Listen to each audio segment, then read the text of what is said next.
Everybody, welcome back to Birds of a Feather with your host, Alan Bondar, aka the Unraveler, co-host Elliot Christopherson. What's up, buddy? How you doing tonight? Not too bad. How about yourself? I'm doing pretty well. I had a decent day at work today. It was a pretty quick day. I always like those days. So Well, it is a Thursday, it so is a they Thursday. are Yes, it quick. wasn't the fastest day this week, but Oh, I it was. think we might have just given away that this is not live streaming on Friday. That's all right. What? I think everybody's shocked. Yeah, our two viewers. Yeah. I mean, who knows? Maybe I got home like at 5, just in time when I'm normally done at like 8. You blew it, dude. Yeah, I mean, how was your Friday today? Yeah, right. It is a Thursday. That's funny. Anyway, so yeah, what are we talking about today, man? Uh, let's talk about things we would have said to unbelievers as Christians to try to convince them that Christianity was true. That sounds good. Like Oh, back before we were counter apologists, or right. even before we were apologists. Like, Right.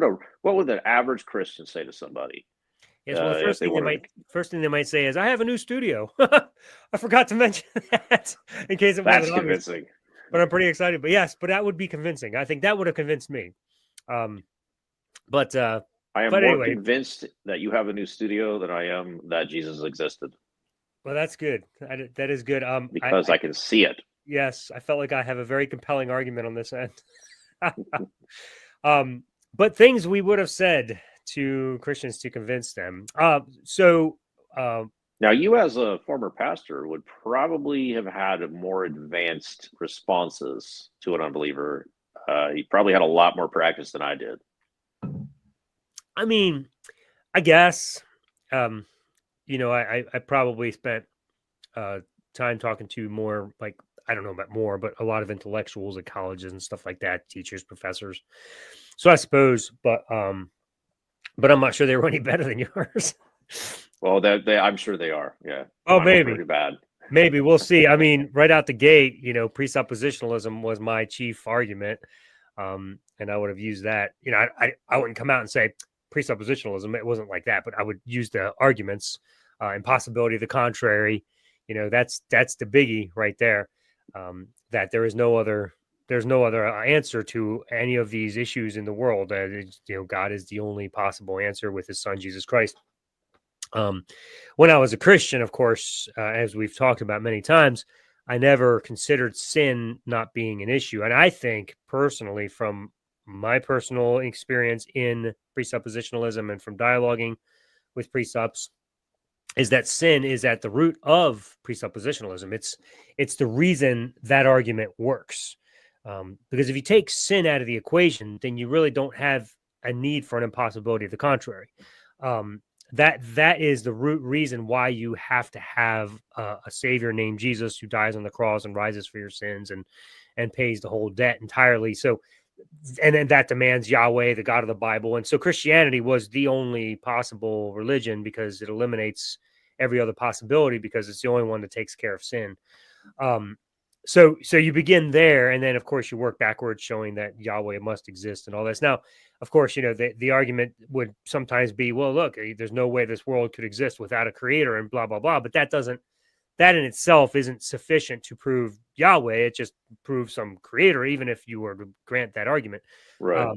But the sin issue that drives it right to Christianity. That drives it right to Yahweh, right to Jesus, because that's the solution. So as long as you have somebody that you're talking to convinced that they're a sinner, or even that sin exists, the impossibility of the contrary argument kind of works because Jesus is the only solution to it, assuming you give two shits about solving the problem.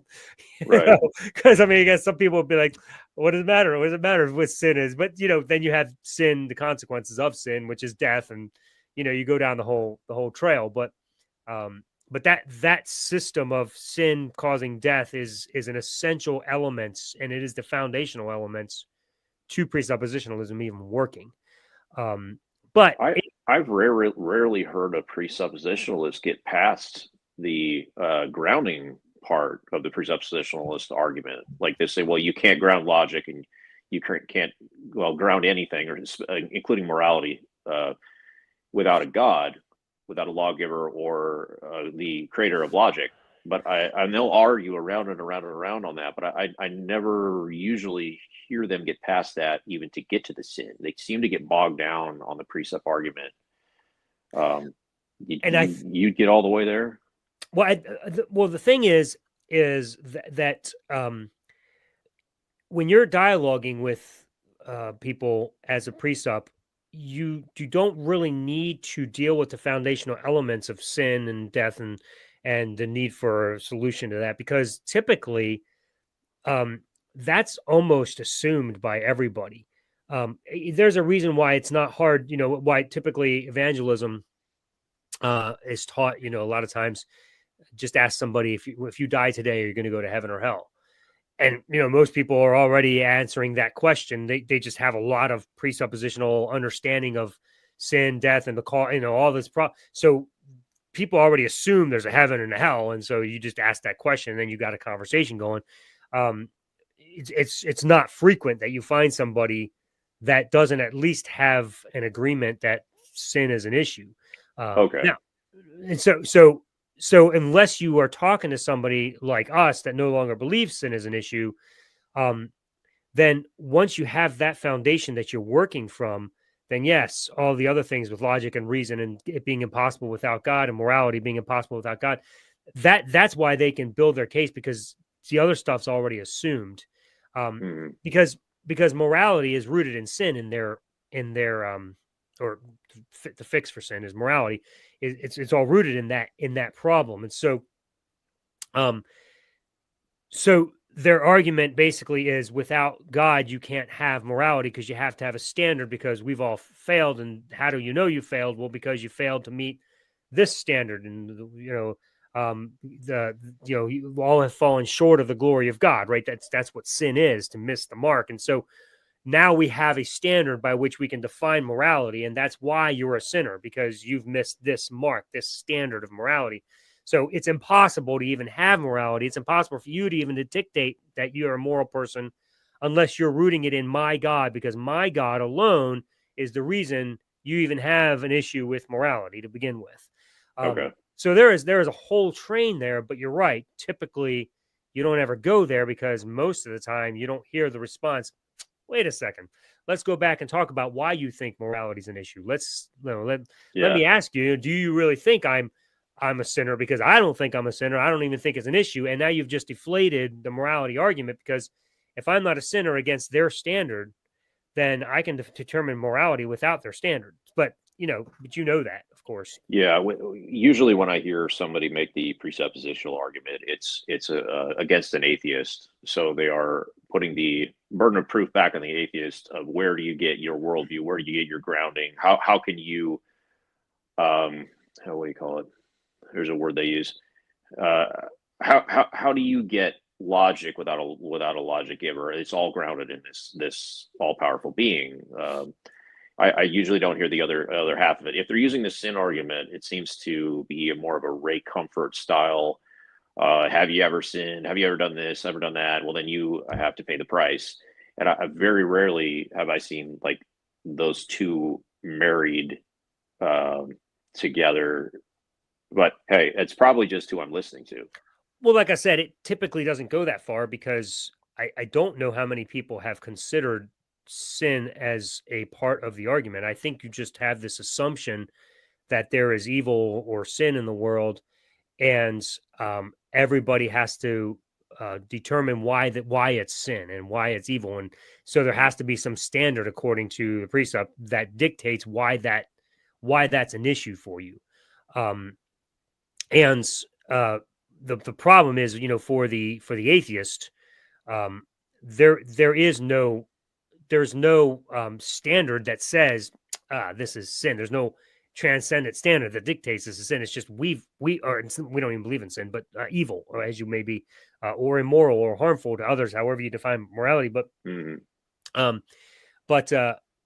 but we as atheists, we don't have this transcendent thing, so we don't have some standard to answer to that says, hey, we're all this because your standard or all of our one standard says it.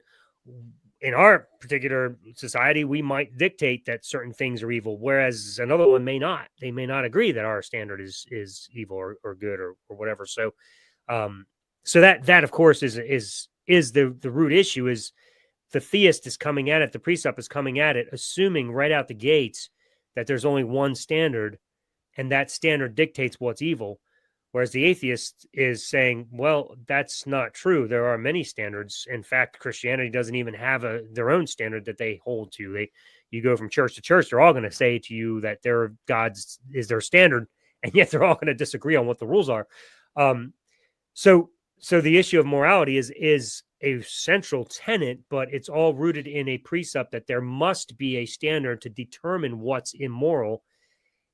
And that's only because they have the brain virus, the mind virus that says that there must be a God to begin with.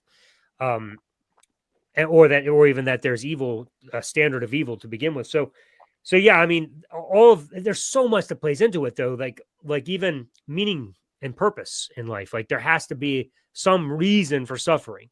And so there's a beginning there. Like, look, all this reason, there has to be a standard that determines whether this is a good reason for suffering or not, and somebody that can control it.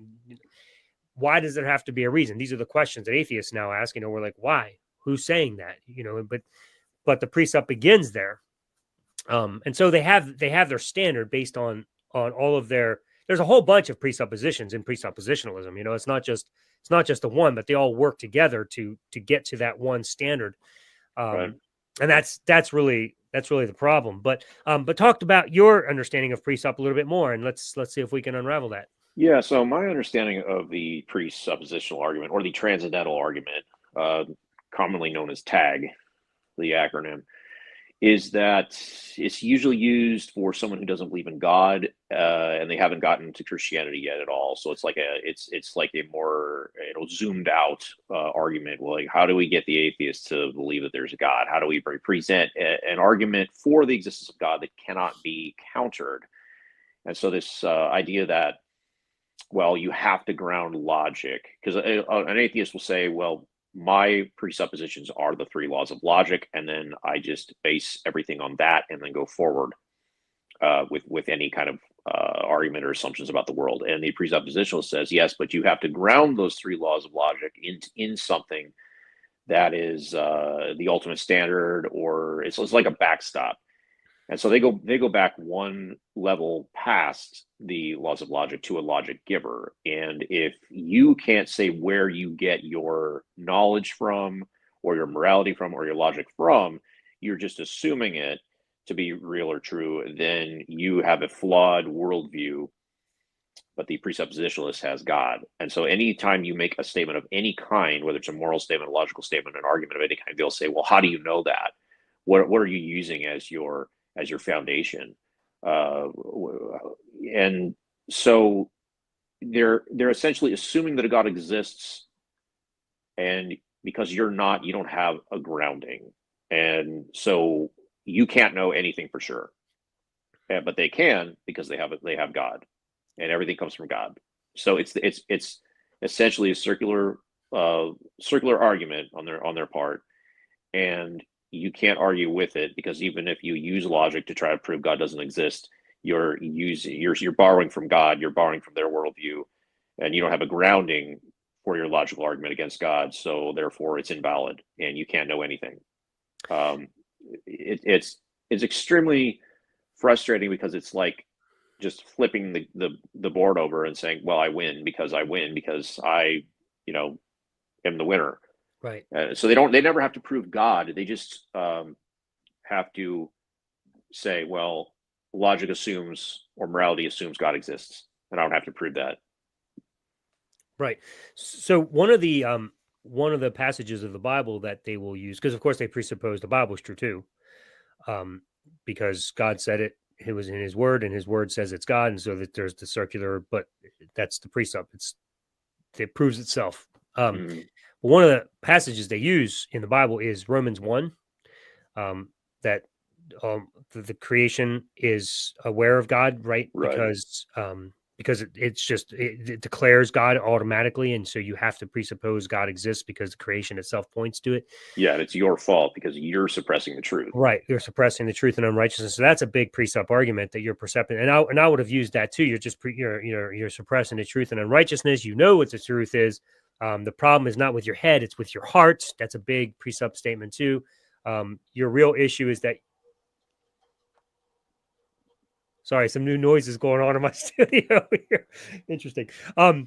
So one of the so one of the things, the whole your problems with your head, not with your head, it's with your heart, and you're just choosing not to embrace and believe what you know to be true with your head because all of creation makes it obvious. But the fascinating thing about that argument is that if God is known by nature, then doesn't that tell us that nature is where we're deriving our facts from, where we're deriving our truth from, or our morality from? Because we're saying God is moral, and we know this because nature points us to God. But if I can get my information from nature, why can't I just leave out the middleman and just get my information from nature? Why do I need a God to step in the middle there and say, hey, nature tells you this, therefore God needs to tell you the same thing? Exactly. And so my retort to Romans 1 would be something like an atheist presuppositional argument. They say, well, it's obvious that God exists and you're the problem for not admitting it. And I'll say, well, look around at nature. It's obvious. It's self-evident. The non-existence of God is self-evident, and you're the one who has added fairy tales to that. I mean, you can play this game both ways. Like if I don't have to prove anything and you don't have to prove anything, then you can say the existence of God is self-evident. It's in nature. And I can say, well, I looked around nature. There's nobody there. The non-existence of God is self-evident. So we get nowhere. And it's my opinion that people only use that presuppositional argument when they don't have any actual arguments or actual evidence they could use instead. So they fall back on this. I'm right because I'm right. It's circular logic. And I've noticed over the last, I don't know how many years, but I'm a former Baptist, and I've noticed that Baptists now have latched onto this type of Romans 1, whether they call it a precept argument or not. They've latched onto Romans 1 as an excuse to not have to argue or debate or to prove anything. They'll just say, well, you know it. You are depraved, total depravity of man. The problem is you. The sin's in the way. Holy Spirit hasn't opened your eyes. Like, it's obviously true. You know it's true in your heart, and I don't have to prove anything to you. And that's where the conversation ends. And I don't know how you deal with somebody like that. Well, I guess you just walk away. And that's why I've in the past have refused to talk to precepts, because we're not going to get anywhere. Yes, by and large, there is no reasoning with a precept because their whole argument's unreasonable to begin with. And to try to reason with them and say that declaring something is so doesn't make it so just because you declare it to be like that. Yeah. But that's chiefly what it does. As you said, and they would just say, well, how do you know? You don't have a grounding for logic. You can't know anything for sure. Yeah, exactly. So the only thing you can do is just turn around and walk away. Right. And that's just it. I mean, we both have the exact same amount of grounding is the problem. It's just you're choosing to say it's God that's giving you your standard. And I'm just saying we already have that standard from nature. Why do you need God? And the only reason we care about morality is because we have brains and have decided to say, hey, maybe we can be better at this thing called life. Like, there's no real rules. There's no meaning behind it or purpose behind it that says, hey, everybody, I'm telling you, this is the way to live. There's nothing telling us that. The Christian must add God to do that. Right. And I never used a precept argument when I was a Christian. I don't think I was actually aware of it in its formal sense. I think it's more of something that professional apologists have developed to fight with atheists. It's not something the average Christian is aware of or would use when they're witnessing to someone, or even cares about or brought them to the faith. I don't think it's effective argument for converting non-believers. But my go-to, if I was witnessing to someone, was to give them my personal testimony, my personal experience. And a lot of times I would be countered with their own personal experience in some other religious sense. Like I witnessed to one guy, told him about my changed life and my answers to prayer, and this guy basically told me the story of how he was at a seance with a Ouija board, and he had an experience with a supernatural force. And one experience will cancel out the other, and vice versa. So, what do you do with that? Like, it's not going to be effective if someone's had the opposite experience. So it's just not a good thing. But most Christians, like, they don't have anything else. Like, they have their personal testimony, and that's kind of where it ends. So as a pastor, one of the things I would teach my congregation presuppositionalism, and the reason, especially now looking back as an atheist, I realized, what the reason was is that, and I guess I knew this then too, but I actually thought presup was a strong argument. But you got classical apologetics, you got evidentialism, you got presuppositionalism, you got cumulative apologetics, and you got reformed epistemology. Those are the 5 basic methods. And then, everybody's trying to, come up with some new versions or whatever, but they typically all fall under one of those 5 major categories. And I knew that none of the other arguments worked. They just fell short of actually doing the job that they claimed to do. I knew that. I could see it very clearly. Like, even as a Christian who wanted evidentialism to point to God, I could honestly say it doesn't do it. Even if it pointed to a God, it doesn't point to our God. You still have to take the leap in the Bible and say, in the beginning, God. Okay, so I'm still just declaring something without having any proof of that thing. So I already saw for a while that I was kind of using the presuppositional argument without the correct phrasing and stuff. And it wasn't until I got into Van Til and Bonson and then that I started to understand the argument better. But that's essentially where it came from. Is I think they're well aware that there is no argument that does the job. And so they came in and said, well, if we can't prove it, we'll just demand it.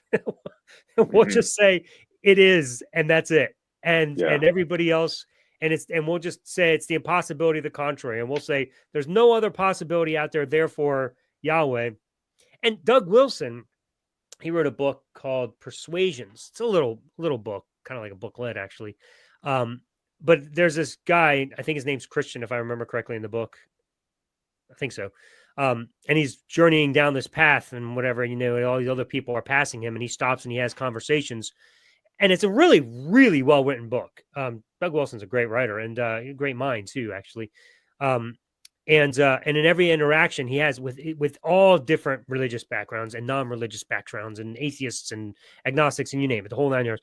And he goes down the path, and every single conversation he shows in this book by an actual conversation how presuppositionalism works, and takes them through the impossibility of the contrary argument in every single case, and demonstrates how Yahweh is the only remaining possibility, right? And so that's what he does in this book, and it's actually a really good read. And what's it called again? It's called Persuasions. Persuasions. Okay. Yeah. But again, at the end of the day, it's just the bottom line is what we talked about earlier, that there has to be some one transcendent reason behind all of this, and it can't just be that the universe just doesn't care and we get to choose morality. That's not an acceptable option for them, because again, I believe it comes down to the issue of sin, because as long as there is this, and you may call it evil, I think Christians tend to convolute the two ideas, but there's this problem of evil in the world, and it has to be resolved. There has to be a purpose behind it. There has to be a reason. There has to be some solution to it. This world just can't go on forever. So you begin with this. There has to be stuff going on in your mind. There has to be purpose. There has to be meaning. There has to be a solution to all these problems. And the only answer to that is Yahweh. And so now you have your standard. Now you have your transcendent thing behind all of this, grounding all of the rules of logic and logic itself. Now you, even as a sinner, are borrowing from my God, because my God is the only reason and answer behind all of this. He's the thing that nature points to. And so on and on it goes. So there's all these elements behind it. But that was why I taught it to my congregation, because I knew that if they got into a conversation with anybody using any of the other arguments, it's like you say, it doesn't actually prove anything. You can be on equal standing because the other person can say the exact opposite, as you pointed out, different experience actually. So my thought was, hey, this makes sense. If you're going to engage with a non-Christian, tell them right out the gate, or just start right out the gate. The assumption that God exists and the Bible is true. If you're not willing to have that presupposition with me, then there's no point in dialoguing any further, because you already are suppressing God in your heart, right? So that just worked, and it gave them confidence, because they didn't have to think anymore. They didn't have to rationalize and realize how ridiculous the arguments are for the Christian God, or any God in general. They could just say, hey, this is my presupposition, start with me there, or there's no conversation. So going to what you were saying about experiences, Reformed epistemology actually, in my opinion now as an atheist, if I were to give advice to Christians, I would say your best possible argument is actually Reformed epistemology. It's the whole, my faith is my experience, my faith is my evidence, because you have nothing else. And if you're going to base your life on a God that requires faith to believe in, and that faith takes you even to a salvific element in that Christian worldview, you better actually live by that faith, because if it's by faith, then you don't need evidence, because evidence isn't going to help you anyway. The evidence takes you only so far, and then you got to leap by faith anyhow. It's useless to try to combine them. If you have evidence, then you actually don't need faith. Faith is completely pointless. So the Reformed epistemology says, oh yeah, Hebrews 11:1 gives us the answer. Faith is the evidence of things unseen. Okay, that's my thing. If I have faith, that's all the evidence I need. I am certain. I know that I know that I know that I know. And the problem with that person is that they don't have faith. And that's really what it comes down to. And you have to have faith. And of course, because it's called Reformed epistemology, because it comes from the Reformed camp, that God has to be the one to grant you faith. Regeneration precedes faith. So God has to awaken the dead heart. He has to give it life, and he has to make you believe. But if he does that, you have genuine faith, and that is all the evidence you need. Now, Reformed epistemology does nothing to demonstrate God to anybody but yourself. But at least if you're going to live by faith, live by faith. Like, make your choice.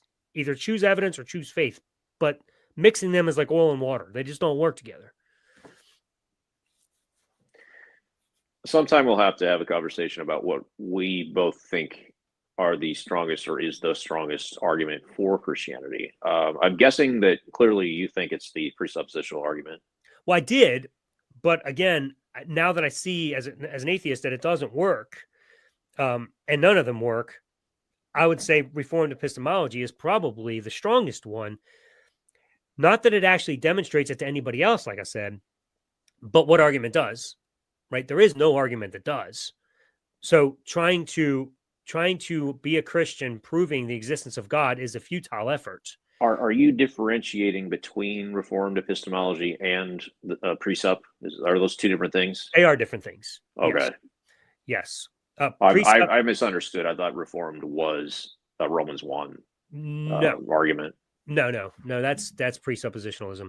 Okay. Reformed epistemology would be the faith argument, would be the Hebrews 11:1 primarily, and all the arguments about faith, that even like John 6:44, that whoever the Father, unless the Father draws. How's that verse go? No one can come to me unless the Father draws him. Right. Oh, okay. It's an election. It's an election, right? The regeneration of the Holy Spirit being the only way to salvation. I got you. Right. Okay. So the reason the world doesn't believe God exists is, and this is where I suppose they do overlap a little bit, is because the problem's in their heart, right? Their heart's just dead and they don't desire God. So they do overlap in that way. But I don't know that the Reformed epistemology argument would say that they're actively suppressing. They may, based on the Romans 1 thing. So that may play into it, but I think maybe it's like we all suppress it until the Holy Spirit removes the blindness. So we have a deliberate hatred toward God because of sin, and as Luther said, if we had the chance, we would strangle God because we hate that he's just and whatever. So there's this deadness in every person from birth, and they just desire to hate God. And so God literally has to come down. That He doesn't just throw a life preserver to rescue you out of water. You're literally dead at the bottom of the sea, and He has to dive in and bring you back up and give you life, resuscitation. So that's the element. And so the proof in the pudding is that you have faith. If you have faith, God exists, and there's nothing that can tell you otherwise. Yeah. So both of these methods, the transcendental argument, presuppositionalism, and reformed epistemology, are both simply ways out of the argument, so they don't have to prove anything. And you know what's ironic is any religion in the world can take advantage of both of those and use the same argument. Gets you to a totally different place. So it's just like faith. You can use it for anything, and it's worthless. However, I will say that if you're willing to jump on board with a presup argument saying that God exists and that there's a problem with sin and He's the standard, and once you go there, I do think Christianity becomes the only possible religion that is true because of the solution to the sin problem. Like, there is no other religion that solves the sin problem. If there is a problem called sin to begin with, which we don't think there is, but if there was a sin problem and it was an offense against God, Jesus is the only possible answer to that. In fact, Jesus Himself said, I am the way, the truth, and the life. No man comes to the Father except through me. So He makes Himself exclusive even there. No other religion even does that. As far as I know, there's only one religion where the leader says something along those lines. So, which leads me to another argument that I've used to use. But before I go there, I'll let you go ahead and comment on that. Yeah, I guess I'd push back on that one. I would say, while Christianity might find a way to solve the sin problem, perhaps every religion solves the same problem, but we just label it sin. The problem is a way out of the world, like a way out of death, a way out of this suffering. Essentially, you can call it evil, you can call it sin, you can call it suffering. Yeah, it's the same problem that humans suffer from, and that's why they pursue religion. I would say that Buddhism, Hinduism, Islam, all the major world religions provide a solution in a way. Just the question for all of them, though, comes down to how good is good enough. So if there is a standard and that standard requires perfection, and you fall short of that standard and there's consequences for that standard, the only way to actually avoid those consequences is to meet that standard perfectly. And so every other religion, to my knowledge, that I've ever known or studied, there is a works type effort there. You have to be good enough. You have to do enough to climb that ladder back to goodness. And the question the Christian asks is, how good is good enough? And there never is a good enough. You can never, number one, you can never be holy again once you've committed a sin. So that eliminates you right there. But how do you know, even if there was a possibility, that you've actually crossed that line? So what Christianity does is it brings in this guy named Jesus, and he comes in and he actually becomes that perfect, redeemer for us, that perfect person for us. Yeah, and you could actually criticize Christianity for that and say, well, you're cheating, you found a way out, you have to work on this, you have to fix this yourself. You're being lazy. You're not doing any work on yourself. You're not reconciling yourself with the bad things that you do. I don't see that. Like, if I were a part of another religion, I wouldn't see that as a solution. I would see that as a lazy person's way out of the problem. Whereas something like reincarnation and karma, to reach nirvana, is the constantly working and getting better and better and better and doing the hard work. And I would say, well, Christians don't want to do the hard work. Yeah, I think. But we're all working on the same problem, though, just in different ways. Yeah. I think they're working on the same problem, and I think the answer the Christian would have, typically, at least the one I would have had all the time, was, okay, great, you're going to strive forever and ever to try to meet this standard, but you'll never actually get there. Well, according to Christianity, no. Well, right, and that's with because reincarnation, you can achieve the standard. Yeah, and I guess that's because the presup argument with Christianity is that Yahweh is the standard. so he is holy, and I'm pretty sure all religions that have a god in their religion, which is pretty much all of them. I think Buddhism, there's versions of it that don't really focus on gods, but by and large they have God. I'm pretty sure all of their gods actually are holy, right? They're all perfect. They're all this epitome of righteousness. Some aren't. Historically, a lot have not been perfect. Okay.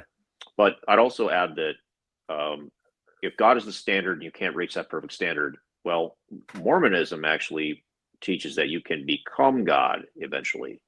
Right. So you can reach the standard. Maybe you do it on faith, but they do have a lot of rituals and a lot of what do you call them? Things that you have to do. It's activity based, I guess I'd say, much like Catholicism. There's communion and the temple procedures, whatever they call them, the ordinances. It's only a very small amount comparatively of Christians believe that it's 100% by faith and you don't have to do anything. Because if we take all of Christendom, Eastern Orthodox, Catholicism, Christianity, and then add the fringe stuff like Mormonism, it's only that Protestant vein that says that you're totally fine. You just have faith and you don't have to do anything. Right. Well, so, and I suppose that's where the faith produces works versus faith plus works argument comes in with Christians and Protestantism is if your faith doesn't produce works, faith without works is dead, right? So that would be the whole thing, is that yes, as a Christian, if you're not producing works, then there's no evidence that you actually have faith, and therefore your faith is probably actually dead and not real. So they would say works are a part of the process of demonstrating something you already have, whereas the others are trying to earn a status that a Christian already has from the beginning. So let's say maybe this next approach argument will kind of shed some light on this. I did a forum at a college where I was near where I was pastoring, and they had different religions being represented. I was the Christian view, and then they had they had a Hindu and a Scientologist. Wow. And what was the last one? I'm trying to remember. It's been years. I think the last one was actually Muslim. I'm pretty sure it was those. I'm pretty sure it was those three, if I remember correctly. And it might have actually been Christian Science instead of Scientology. I can't remember. It was one of those two. Anyway, it's beside the point which ones they were. As we were all giving our views, I was fortunate to be last, but the other three, they each presented their views of what God is, the nature of evil in the world, how each one of them works towards trying to ascend into this goodness of God type thing, and they all had their views. And the one thing they all agreed to as they passed down was that even though it's their own religion, they accepted all other religions, and they saw that every one of them was a beautiful way to try to achieve harmony with God or with nature or whatever. So they each were like that. They were like, yes, we accept one another, we accept different views and whatnot. And when it got to me, I had an issue with that, obviously, because when I got to me, I said, well, I don't really have a choice as a Christian to accept your religions as true, because my leader, Jesus, who you accept as a religion, as an option, you accept him as a good prophet and as a true prophet. He said, I am the way, the truth, and the life. No man comes to the Father, or no one comes to the Father except through me. So he makes himself exclusive. So if you all are willing to accept that Jesus is a true prophet, and Jesus said that he himself is the only possible option, then that nullifies every other religion that you say is possible. you basically have just imploded on yourself by accepting that Jesus is a true prophet. So you can't say Jesus's words are true and at the same time and then accept Christianity as an option and at the same time say all religions are acceptable. Right. So that was one of the reasons why I would say as a Christian when I was in that mindset that that there is no other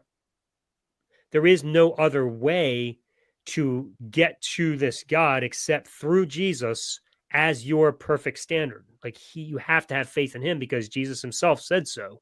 Right. And if you're going to accept that there is some God up there and all of these prophets are just trying to get to whatever this God is, even if you say you're an agnostic theist, you don't even know who this God is, or you're a deist, but he's still up there and everybody's just trying their best to get there. If you're willing to grant that, then as a Christian, you have kind of this upper hand with Jesus making that declaration, because you're like, well, he kind of said there's only one way, and he told you who that God is. And my book even, has the Apostle Paul declaring who this God is in, Acts chapter 17, when he's in Athens. So this would have been in my opinion, a very strong argument when I was a Christian, that if you accept the issue of evil and declare it as sin, as an actual problem that needs to be resolved, for you to have some sort of eternal status, then in my mind, Christianity becomes the only answer to the problem. So if I were to put myself in the position of one of the other people at that table, let's say I was a Buddhist, and you said, well, Jesus said, no man comes unto the Father but me. I am the way, the truth, and the life. I would say, well, we have multiple ways out of that. One is to say, if all roads lead to heaven, maybe we're not necessarily talking about God, because in like Buddhism or Hinduism, there isn't this all-powerful God, but within Christianity, there is. So if you're going to use the Christian road to get to heaven, then Jesus was right in saying he's the only way within Christianity, not necessarily within every religion. Or I would say, well, maybe it's a mistranslation, or maybe we took it out of context, or maybe it got added to the Bible. Maybe Jesus didn't actually say that. And I would also say, well, you're going to hinge your entire argument, your entire religion, you're going to base it on a single verse. Don't you think that's a little extreme? I would say it still could be true that there's many roads to heaven. Just because Jesus purportedly said that within Christianity doesn't mean that it universally applies. So sure. I mean, I obviously, if you're not willing to grant that the Bible is accurate and that this statement is true, then sure, there's it's accurate if you're a Christian, right? But I'm saying, like, if I'm dialoguing with you as a non-Christian, this is where my precept would have come in, and I would say, if you're not willing to accept that the Bible is true and that these words are accurate, then there's no point in having any conversation. But as a Buddhist, if I believe all roads lead to heaven, I would say, well, yes, the Bible is true and accurate if you choose that road. So, so I would have said it's a different way to heaven. So of course it's going to be whatever it says internally is going to be correct. Right. Except, so if Jesus says no one, that doesn't mean no one as a Christian. So but if you choose that model of reality, if all models of reality are equally valid, if you choose that model of reality, then if you're inside that, then yes, that would be true for you. It would be true for Christians, for anyone who's listening to Jesus. That model of reality, though, would have only been true for Christians who already believed, and the expression is that I'm already in, but no one comes to the Father except through Jesus. So this is an evangelistic statement, right? It would be one of the key things of context is who is being talked to, and a Buddhist or a Hindu, somebody from India, I guess, or the Far East would say, Well, Jesus was talking to the people that he came for. He was talking to the Jews, but at the same time, we're over here, following a different road to heaven. Jesus was not talking to us, so Right, it right. doesn't apply to us. I'm just saying that No, that's good. That's devil's good because advocate, like there's ways out of it. that's good. Actually, that's really good because like actually it never occurred to me until you just said that, but like surprisingly, as a full preterist, I'm not sure why I never. Well, I guess because I never went to Israel only. If I'd have gotten to Israel only, it's very possible I would have seen that as a Christian and been like, oh, that only applies to Israel, Yeah. not anybody else. So yeah, I can see what you're saying. Because we had a whole globe full of people at exactly that moment following all kinds of stuff, and Jesus only came to one. Right. I mean, I don't know how they can. I don't know how Christians can talk their way out of that one. Right. No, that's really good. All right. So that's cool. So yeah, I mean, arguments, those are the strongest arguments that I would have used. And I felt they were strong and they're about as strong as it gets. And as you're demonstrating, it's just both of them are weak. All three. It's because it's Christianity, man. Yeah, it just doesn't work. But when you can take off that hat. when you're in it though, man, you just think these are the greatest arguments because you already believe it, and they're essentially coming alongside and supporting a belief you already have, and making you think that this argument actually demonstrates what you think to be true, but it doesn't actually. It only right. helps support what you think you already believe. So, so yeah, so that's fascinating. That was a fun conversation. I gotta quickly run you through the things that I said as a Christian. Do it. So the first one that I thought was really compelling, but probably because I was a teenager in youth group, was the liar, lunatic, Lord fallacy, where these are the options for who Jesus really was. He was either telling the truth, he was Lord, or he was crazy, or he was a liar. And of course, that left off the most important one, which is legend.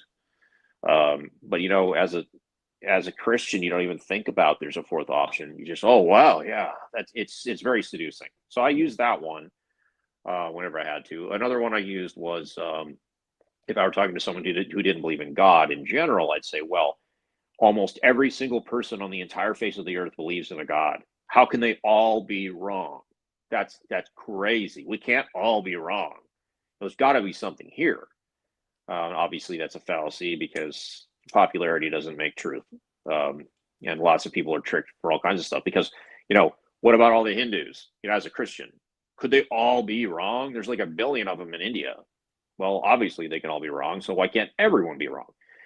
And another really stupid one I used on a guy once, I told him that every time he writes down the date, he is honoring Jesus because of the before Christ and AD differentiation. So if you're to write down, July 4th, 2025, you're honoring Jesus by acknowledging that it's 225 or 2025 years after his death. And like that, somehow that was like some sort of checkmate. Like, see, Jesus exists because you wrote down today's date. I actually used that. That's insane. That's amazing. So I didn't have a lot of good arguments because I never really thought about apologetics much. I think what I probably would have said the most often is that Christianity just makes the most amount of sense. And that's coming from somebody who never gave any time to the other world religions, had no real idea what they believed or why, or how much sense theirs made with, in an internal test. And I'm just saying that about Christianity because it makes the most sense to me. Like, it explains everything. Like, that's totally fair because that's totally fair because, like, even for me, I think you're right. Like, I would have prided myself on having studied other religions, but it was a very cursory view. Like, you look at them and you say, "That's ridiculous. That's so ridiculous. There's no way that's." And then you just embrace Christianity and you say, "This is obviously the answer." But again, it's only because that's the one we were raised in. And it made the most sense to us. And we bought the answers hook, line, and sinker, as I did with my argument a little bit ago. And you showed some fallacies to it. I'm like, that's interesting. I wouldn't have seen that as a Christian. And you couldn't have persuaded me of that as a Christian. But Now, even if I were to concede that yes, out of all the world religions, Christianity makes the most sense because it explains the most things. Now I would counter with yes, I agree, it does. However, simulation theory explains even more than Christianity, the religion for smart people. So there's always something. There's always some trick you can use to explain more. If you create a panacea that can't be challenged because, well, if something doesn't make sense, it's just part of the simulation. Like, I mean, we're in a matrix. Everything's Right. true and false at the same time. So there's always Right. something. Right. No, there's always, yeah. Hard solipsism, of course, is a big problem and one that was never even an option for me as a Christian. Yeah. That's just, nope. That you just shut your mind off to that. That's not even. No, Yeah. I've had to consider hard solipsism after leaving Christianity. It's intriguing, especially since there's no way you can prove it. It is. Well, I mean, there is no answer to it. There just isn't. It's just, it might be, and it might not be. And that's literally as far as you can go with it, because all we can do is say, all right, are we going to have a conversation as though it's not the case? And that's all we can do. It's just pretend like that's not really an option. And then we can have conversation. Hard solipsism is exactly like the three laws of logic. We have to assume that we're all sharing a reality, and we cannot prove that we are or aren't. Exactly. We have to assume that the three laws of logic are valid because there's no way to prove that they are or aren't. It just works. If I say you're a real person, I'm a real person, let's have a conversation. It works. Just like non-contradiction, excluded middle, and law of identity, they just work. Right. Like, I don't have to prove something that just functions no matter what. Yeah. And interestingly, I think that's really the same thing you do with God. Like, we don't know for sure whether a God does or doesn't exist.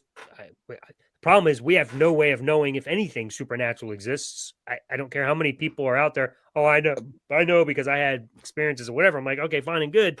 Again, that's your faith and you have your thing and that proves it to you. But I mean, if I'm going to converse with you, I have no reason to think that your experience is real. I haven't seen it. I haven't experienced it myself.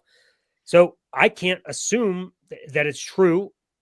You can assume that it's true, but we're not going to be able to have any logical conversations here because you're assuming something that you can't prove to me. Yeah, which is why beliefs should be private beliefs. Because as soon as you try to push them out there as if they're 100% true, then you run into conflicts with other people. And I guess the analogy that I would use is let's say you meet someone who has absolutely, according to them, been abducted by aliens. They've had the entire experience. They got beamed up into the spaceship. Blah blah blah. That if they keep that private, we can continue to interact together. But if they are using that as their identity, and I did not experience that and have no way of knowing if they're telling the truth, then we cannot interact because it's the most important thing to them. It's always right there. I'm an alien abductee, and you've got to accept this. Like, I can't accept it. It's an identity issue. Like, it should remain private. If it's not something that is true or obviously true, it's not demonstrable, then what's the point? Like you should be able to duplicate it and show it to me. And if you can't, like you said, fine. You had an experience, you believe it's true. I have no reason to not think that it's true for you. Like but there's so many people that they have to bring this stuff into casual conversation, and it just derails everything. Yeah, like if my neighbor tells me every time I see him, he talks about the aliens. Yeah. Like, it is so unproductive, and it could be even offensive because I might say, go fuck yourself. Or he might say, how dare you not believe me? Like, just keep it out of conversation. But everywhere you go, Christians are inserting this stuff. Yeah. And then they get upset because we're asking questions and making statements like that's not logical. There's no reason behind it. But look, this is one of my biggest frustrations with Christians who aren't of the Reformed camp, that do not believe in sovereign election and stuff like that.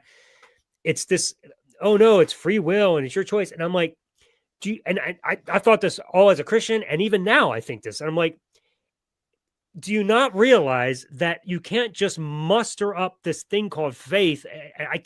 I don't believe God exists. And the only way for me to believe him or a supernatural realm exists is for it to convince me, for it to come and make me believe it. Like, I can't just force myself to believe something I don't. So when you're telling me that I have free will and that it's my choice, what exactly are you saying?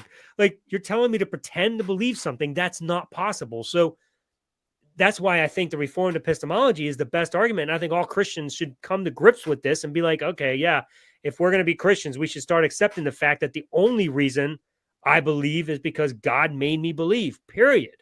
And that's good for you. And now you keep that private and you go enjoy your life with God. Go skippity skip. But it's not helping me for you to get in my face and tell me that the problem with me is that I won't believe. Great. Pray to your God and tell him to come make me believe, because until he does, I have no say in the matter. And yet God's going to turn around and he's going to punish me for this.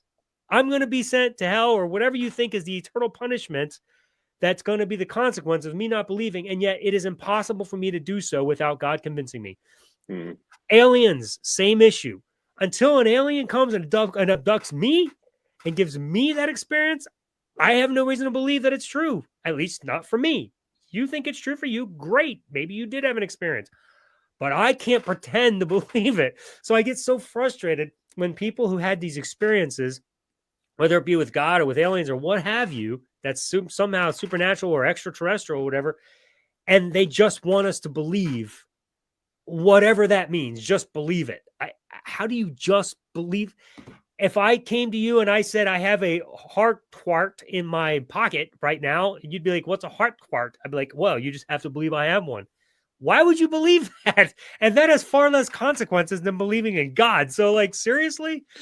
I don't know, man. It just frustrates me to no end to hear people go around saying, oh, we know for certain. And then to tell us that we're just rejecting this wonderful God. I'm like, okay. Yeah. Are you familiar with Carl Sagan's Invisible Dragon scenario? I don't think I am now. Yeah, so he makes this analogy in his, I think it's The Demon Haunted World. He says that if somebody comes to you and says they have an invisible dragon in their garage, and so you say, well, so he goes through different steps of how you can test to see if the dragon's there, like using a heat signature or putting down, flour on the ground so you can see its footprints, or all these different methods you could detect an invisible dragon. And every time that he proposes one, the person who owns the dragon will make up a new excuse, like, oh well, he hovers off a foot off the ground, or he's a cold dragon, he doesn't breathe fire. All these different ways that he becomes progressively more undetectable, right? Until in the end you're just required to take it on total faith. Yep. So it's kind of like what you're talking about. Yep, absolutely. People wanting you to accept something when it's just not detectable in any way possible. And I would see that as every time you have an argument with a Christian and they bring out these arguments that the average Christian would, like they go to prophecy, answered prayer, miracles, right, intelligent design, and you just go around and around. Every time you dispense with one of them, then they just fall back to the next, and the next. It's kind of like trying to prove the invisible dragon is real until the end. They run out of arguments. They just say, well, you got to take it on faith. Correct. Trust me, bro. It's there. And the irony is, you ask any Christian and present something like the invisible dragon argument, or I have an invisible girlfriend and I just can't have you meet her, but you just have to believe that I have one. Well, that's not the same thing. That's not the same thing. God actually exists. He's real. You're just making stuff up. Right. Like, how do you know that? Like, and like, what grounds can you actually say that mine is any different? Well, because I've actually experienced God and he's done things in my life. I'm like, okay, good for you. When is he going to do things in my life? I would really like to know. Yeah. But well, then they'll tell you, oh, you're not open to it. You don't have enough faith. God hasn't changed your heart yet. There's a thousand excuses of why it's not happening for you. Right. Right. But if you go and you read the Bible and you fast for 3 days, that's when you'll believe. And so, well, it's interesting that the Mormons have completely short-circuited apologetics. They don't have to use any at all, because their primary, maybe their only way of knowing that the Book of Mormon is true is this process of reading it and then praying about it asking God to show them that it's true, and then they have this feeling in their body, this burning in the bosom, and that's confirmation from God that they indeed that indeed the Book of Mormon is true. And it's like the worst possible way to know, because a lot of these people are just imagining feelings in their chest. Well, that's Reformed epistemology, though. That's exactly exactly. Yeah, and that it works great because you don't have to prove a damn thing. No, and you just have to have some sort of experience that resembles what you're being told you're supposed to have, and that it's God. And you have this experience, and oh well, I guess it's God, and you run with it. Unfortunately for me, I've had that experience, so I know what it's like. Yeah, and they can't tell me that I have to experience it for myself, because I have. Like I know what it's like. I've been there, and it totally convinced me at the time. Yep. And like I've in the proceeding from that, I've gotten smarter, and I've reevaluated what happened, and I understand what happened and why it's wrong. So they can't really use that argument on me. They've got to start making accusations, which is fun, which we've talked about before. Yep. No, I agree, man. So yeah, interesting arguments that Christians use. So there you have it, folks. Was there anything else that you wanted to add? Better not, or we'll keep going forever. Which is always fun to do. Once again, we have accomplished another 30-minute segment. This is awesome. That's our thing. We promised 30 minutes, and we also promised to fly past it. We gave them 30 minutes. That's good. You're right. Yeah. We gave them 30 minutes. We gave them a perfect 30 minutes. We did. It's perfect 30. Somewhere in this hour was a perfect 30 minutes. Yeah. It's the Texas sharpshooter fallacy. We'll just cut out the 30 minutes, and there it is. Just ignore the rest. Yep. Well, we are definitely become the show that doesn't care about 30 minutes, but it's our thing. We're going to go for 30 minutes and promise to fly past it. So that's what we do as birds of a feather. Anyway, I hope you guys join us at Deconversion Nation. It's a great way to continue the conversation. We'd love to have you come over there, share your comments about this and this show and anything else. We'd love to have some conversation over there. That'd be great. Share your story. Let us know who you are. Come join us over there. And it's a great opportunity for you as a Christian who might be questioning. You might have listened to this episode and you might be saying, wow, that's interesting. I never thought about some of these things. I have some questions I'd like to ask. This is a great place for you to come in. It's a private group. You can come in and you can ask questions and you'll get answers from primarily atheists, but others as well, I'm sure. But it'll give you some answers and it gives you a chance to dialogue. The rules are all there, so I won't go over here, but you go ahead and check that out. We'd love to have you over at Deconversion Nation on Facebook. The link will be in the description below. Also, make sure you like, subscribe, do all the stuff we do on Facebook. Help us out. And YouTube, also Facebook if you're seeing this there. But help share the word. We'd love to have people join into the conversation. Share your comments even in the feed as it's going on each week. We'd love to see those as well. But I think that's about it for today. And Elliot, is there anything else you wanted to say? That'll do. That'll do, pig. That'll do. All right, everybody. Remember, we don't flock around.